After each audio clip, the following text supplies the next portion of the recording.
Everyone, very good morning সবাইকে। Welcome back to my channel with a new blog. আশা করছি তোমরা সবাই ভালো আছো আর আমরা খুব ভালো আছি।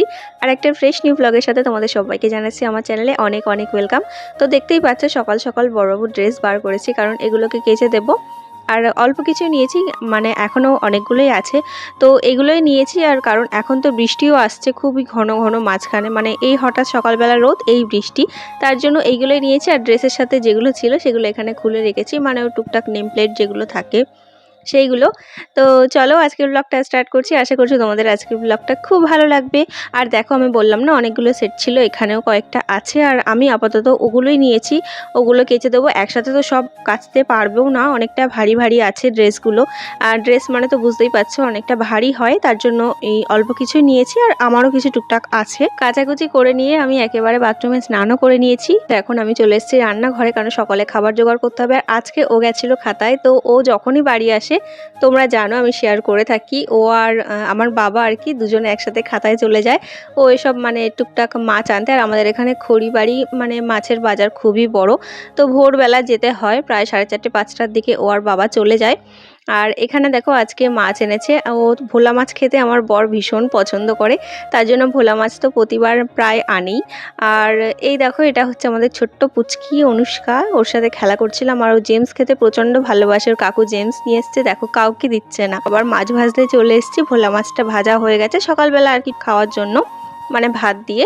তো মাছ এনেছিল, এবারে ভেটকি মাছ নিয়ে এসছে, চিংড়ি মাছ আর ভোলা মাছ। ভেটকি মাছ এনেছিল কারণ বলেছিলাম মা খেতে ভালোবাসে, মানে আমার শাশুড়ি মা, ওকে বলেছিলাম এবারে বাড়ি এসে ভেটকি মাছ এনো, তার জন্য ও এবারে ভেটকি মাছ নিয়ে এসছে। আর ভোলা মাছটা তো ও খেতে ভীষণই পছন্দ করে, শুধু ও কেন, ওর সাথে থাকতে থাকতে, ওর সাথে খেতে খেতে আমিও মানে ভীষণই প্রেমে পড়ে গেছি মাছটার। ভোলা মাছ আমাদের দুজনেরই খুবই প্রিয়। সকালবেলা মাছটা ভেজে নিয়ে এখন আপাতত দুজনে গরম ভাত খেয়ে নিচ্ছি। আর এখানে দেখো ভোলা মাছটাকে মানে একটাই ভেজেছি, আর ওকে তো দিয়েছি, ওখান থেকে খুলে আগে আমাকে দিয়ে দিয়েছে, তারপর ও খাবে আর কি। এখন টিভিটা সেট করছে, কারণ আমরা দুজনেই এখন ছোট্ট বাচ্চা, মানে কার্টুন দেখতে দেখতে ভাত না খেলে আমাদের ঠিক ভালো লাগে না।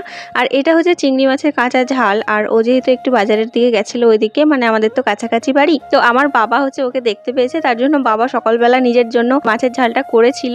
তো সেটাই দেখতে পেয়েই ওকে টিফিনে করে আগে দিয়ে দিয়েছে, যে আমার আর ওর খাওয়ার জন্য। তো বাবা মায়েরা বুঝি এরকমই হয়, মানে নিজের জন্য করেছে, বাস কয়েকটা রেখে আমাদেরকে সবটা দিয়ে দিয়েছে। আমাদের কিন্তু লোটে মাছও নিয়ে এসেছিলো, আর বাবা আর ও যেহেতু গেছিলো, বাবা ওই বাড়ির জন্য চিংড়ি মাছ আর লোটে মাছ নিয়েছিল। সকালবেলা মানে ভেটকি মাছ আর ভোলা মাছটাই ভেজেছি।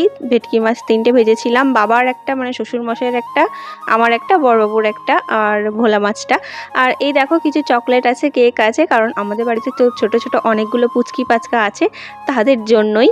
তারপর ভাত খাওয়ার পর আমরা একটু এসেছি পুরোনো বাড়িতে আমাদের, কারণ এই ছোট ছোট পুচকিগুলোদেরকে একটু দাদা বাড়ি এসেছে যেহেতু, একটু চকলেট দিতে। আর এই যে দেখো, এটা হচ্ছে আমাদের পুচকি ননদ, কি পরিমাণ কান্না করে ও দাদাকে দেখে, তোমরা একটু দেখো, ও ভীষণই কান্না করে। ও যখনই বাড়ি আসে, মানে আর সব দাদাদেরকেও ও প্রচুর ভয় পায়, মোট কথা বাইরের কেউ গেলেই ও প্রচুর কান্নাকাটি করে। ঘরে যেতে বলছে,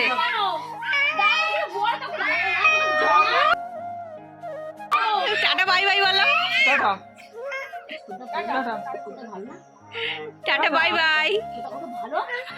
তো ওই বাড়ি থেকে একটু ঘুরে এসে আবার লেগে পড়েছি রান্না বান্নার কাজে। আর আজকে যেহেতু মাছগুলো নিয়ে এসছে, তো ভেবেছিলাম মানে সব রকম মাছই ওকে রান্না করে খাওয়াবো, মানে যেগুলো মোটামুটি এনেছে টাটকা টাটকাই আমি ওকে আজকে সব রকম খাওয়াবো। তো এখন রান্না করছি লোটে মাছটা। আর তারপর রান্না করেছিলাম, আমার সেগুলো ক্লিপ নেওয়া হয়নি, ভোলা মাছ আর চিংড়ি মাছ একসাথে ঝাল করেছিলাম, আর ভেটকি মাছটারও ঝাল করেছিলাম সর্ষে পোস্ত বাটা দিয়ে। আর এখন তো করছি লোটে মাছটা। তো ওই রান্নাগুলো তো আমার ক্লিপ নেওয়া হয়নি, কিন্তু আমি সবগুলোই রান্না করেছি। আমি ভেবেছি ও যেহেতু এত আশা করে নিয়ে এসছে, তো আমি সবগুলোই ওকে, মানে মাছগুলো টাটকা থাকতে থাকতেই খাওয়াবো, এরপর তো ফ্রিজে রাখাই যাবে, খাওয়াই যাবে। তো আমার দেখো এখানে লোটে মাছটা হয়ে গেছে। আর আমি কষানোর সময় একটু ধনেপাতা দিয়েছিলাম, আর একদম নামানোর আগেও একটু ধনেপাতা দিতে হয়, যাতে সেন্টটা আরও ভালো সুন্দর থাকে। দুপুরে খাওয়া দাওয়া সেরে একটু রেস্ট করে এখন আমরা বেরিয়ে পড়েছি ঘুরতে। ঘুরতে ঠিক বলা যায় না, একটা দরকারেই বেরিয়েছি। অ্যাকচুয়ালি একটা দোকান দেখেছি, আর তারা ফেসবুক লাইভ করে, তো সেখানে সেখানে দেখে মোটামুটি কুর্তি টুর্তি সেল করে, কুর্তি শাড়ি এইসবই। তো সেখানে যাচ্ছি, আর সেটা হচ্ছে আমার ছোট দিদির বাড়ির একদম কাছাকাছি। ছোটদিকে বলেছিলাম তুই রেডি হয়ে থাকবি, আমরা জাস্ট গিয়ে ফোন করবো, তুই বেরিয়ে আসবি। কিন্তু ও যেহেতু টিউশন পড়ায় আর তখন ওর পড়ানোটা শেষ হয়নি, কিন্তু রেডি হয়ে গেছিল ফোন করাতে। আর এই যে দেখো আমরা একটু দিদিদের বাড়িতে মানে চলেও এসেছি, জামাইবাবু যেহেতু রাগ করছিল তাই জন্য প্রচণ্ড মানে আমরা আসাতে ব্যস্তও হয়ে পড়েছিল, মানে আমাদেরকে বসিয়ে রেখে। আর দিদিকেও দেখতে পাচ্ছ, ও কিন্তু একদম রেডি হয়েই আছে। আর এখানে প্রায় 5-6 রকমের চপ নিয়ে হাজির। জামাইবাবু খুব দৌড়াদৌড়ি করছিল আমরা আসাতে। আর আমরা কিন্তু আমাদের বিয়ের পরে এই নিয়ে সেকেন্ড টাইম আসলাম। ফার্স্ট টাইম দিদিদের বাড়িতে কালী পূজা ছিল, সেই দিন রাত্রে এসেছিলাম আমি আর বড়বাবু। আর আজকে নিয়ে সেকেন্ড টাইম আসলাম। তো যেহেতু এসে খাওয়া দাওয়া করা হয় না, তো জামাইবাবু খুবই মানে রাগ করছিল যে ফোন করে কেন আসুনি, আগে থেকে বলে কেন আসুনি। আমি বললাম যে ফোন করে আসা মানে খাওয়া দাওয়া করার হলে তোমাকে বলেই আসতাম, এসে পাত পেড়ে খেয়েই যাবো, চিন্তা নেই। আর এটা দেখো আমার ছোট দিদির যা, ওটাও আমার আরেকটা দিদি, ভীষণই ভালো দিদিটা। এইসবই করছিল। আমরা চপটপ খেয়ে এরপরে যাবো সেই বুটিকটার উদ্দেশ্যে। সেখানে গিয়ে আর কোনো ক্লিপ নেওয়া হয়নি। দিদি জামাইবাবুও যাবে আমাদেরকে চিনিয়ে নিয়ে। সো এই ব্লগটা এইটুকুই। আশা করছি তোমাদের এই ব্লগটা ভালো লেগেছে। তোমাদের সাথে দেখা হচ্ছে আবার খুব তাড়াতাড়ি নেক্সট ব্লগ নিয়ে। ততক্ষণ সবাই ভালো থেকো, সুস্থ থেকো, টাটা।